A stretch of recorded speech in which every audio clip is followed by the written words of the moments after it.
Dari pembasuhan kaki, kita semua belajar makna kasih, pelayanan, dan pengampunan. Dunia, keluarga-keluarga kita, komunitas-komunitas kita sementara sakit, mengalami krisis kasih, pelayanan, dan pengampunan. Kenapa?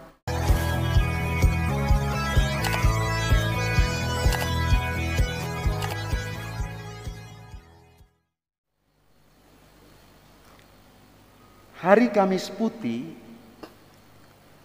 kita mulai sebagai hari pertama Trihari Suci. Saya sedikit memberikan katekesis sederhana, singkat saja tentang Trihari Suci, supaya kita mengerti. Supaya kita tidak salah kaprah dari tahun ke tahun. Ada yang bertanya, berarti dia ingin mengerti. Ada yang tidak bertanya, mengikuti kami dulu seperti itu. Dan ada yang memang ya tidak tanya dan ya wis yang penting Kamis Putih lalu bajunya putih, titik. Ada satu tradisi liturgi kudus dalam gereja Katolik yang dirayakan 3 hari berturut-turut. Mulai hari ini, besok, dan Sabtu Suci atau Vigili Malam Paskah. Kita mulai hari ini untuk mengenangkan perjamuan Tuhan Yesus dengan para murid, juga dengan kita, dengan tanda salib. Sebentar tidak ada tanda salib dan berkat untuk kita supaya orang tidak bertanya-tanya, Romo Hutrin lalita, enggak. Lalu juga merasa liturgi tidak resmi. Besok tanpa tanda salib, di dalam keheningan yang khusyuk sekali. Dan besok itu bukan misa. Jumat Agung bukan misa. Dan ingat, seluruh perayaan misa selama 1 tahun, orang merayakan Ekaristi, hanya Jumat Agung yang bukan disebut misa dan tidak ada misa. Kita mengenangkan kematian Yesus. Juga berakhir tanpa tanda salib dan berkat tidak ada. Vigili Malam Paskah nanti akan dibuka dengan tanda salib pada saat upacara cahaya sampai berakhir pada berkat meriah Paskah. Lalu orang mulai capek dan besok hari Minggu tidak misa lagi. Wow, salib suci 34 tahun nanti kita akan rayakan seperti itu. Sabtu malam haleluya jor-joran, hilang besok sepi. Mudah-mudahan hari Minggu orang masih misa karena Minggu itu baru dikatakan Paskah. Malam Paskah masih disebut Vigili Malam Paskah, persiapan menuju Paskah cahaya Kristus yang bangkit. Maka mari kita lihat bersama-sama, ada 3 perayaan kudus. Kamis Putih, Jumat Agung, Vigili Malam Paskah, dan besoknya Minggu Paskah. Satu liturgi yang panjang dan syarat makna. Kita mulai bab pertama malam ini. Ini seperti Romo mengajar para frater saja. Terbiasa jadi guru. Kalau Bapak Ibu lihat liturgi, maka perayaan Kamis Putih itu adalah kita sementara mengenangkan 2 sakramen penting di dalam gereja Katolik, yakni sakramen Ekaristi dan sakramen imamat. Ekaristi itu adalah jantung hidup gereja. Mengapa disebut jantung hidup gereja? Karena Yesus sendiri yang mewariskan tubuh dan darahnya sebagai santapan rohani untuk kita.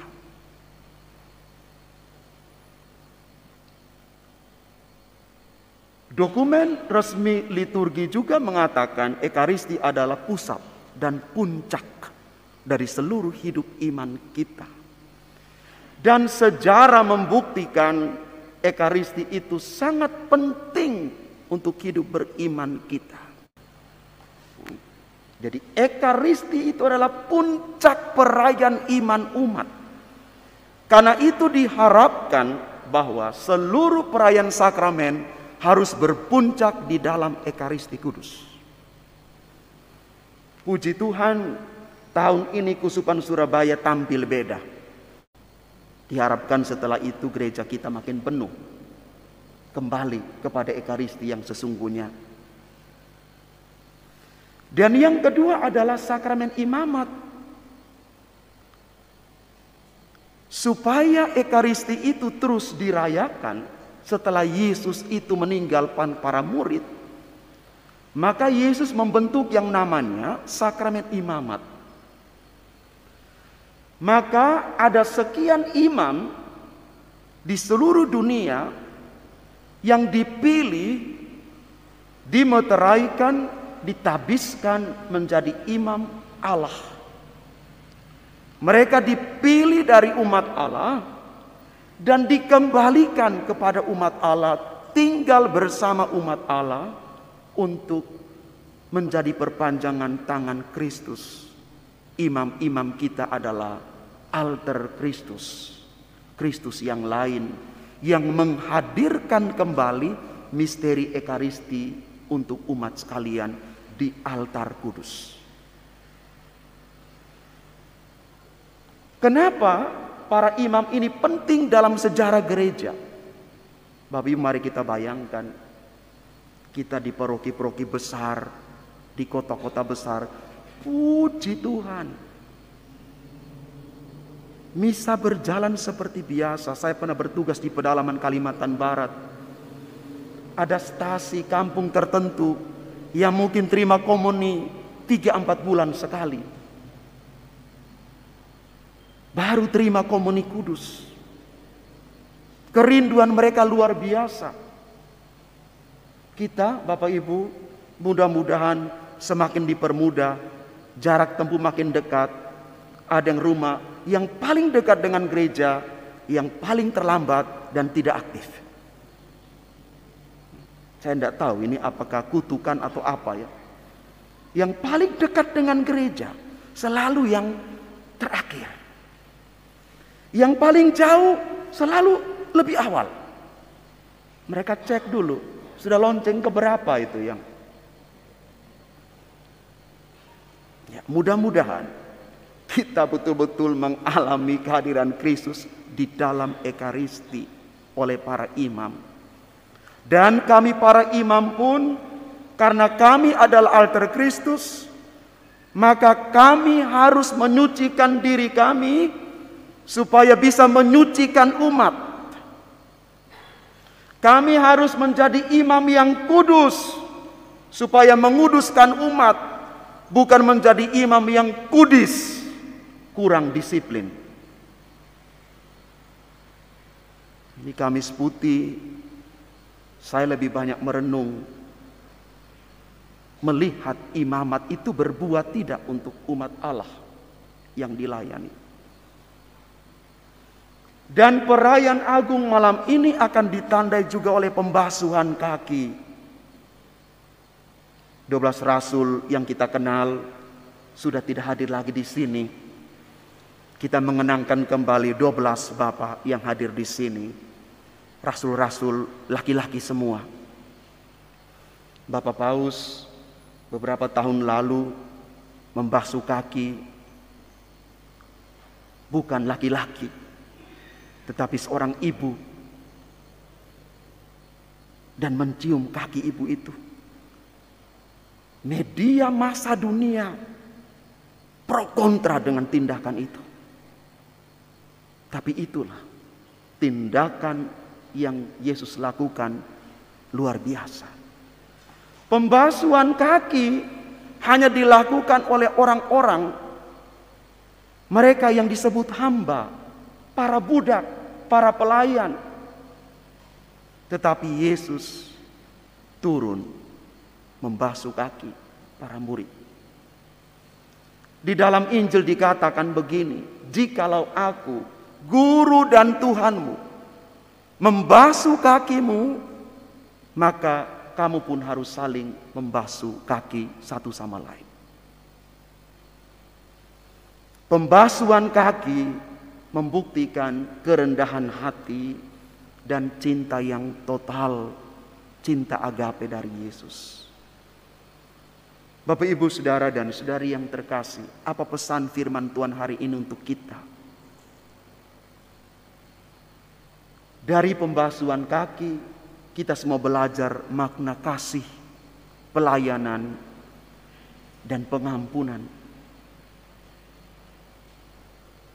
Dunia, keluarga-keluarga kita, komunitas-komunitas kita sementara sakit, mengalami krisis kasih, pelayanan dan pengampunan.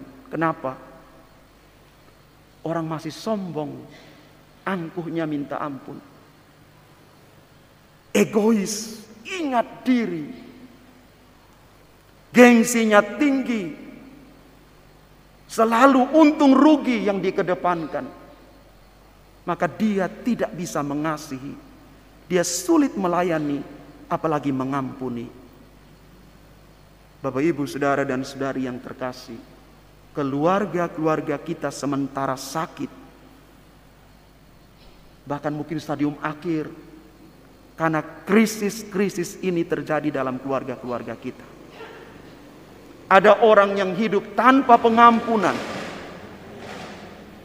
Ada orang yang asal hidup saja.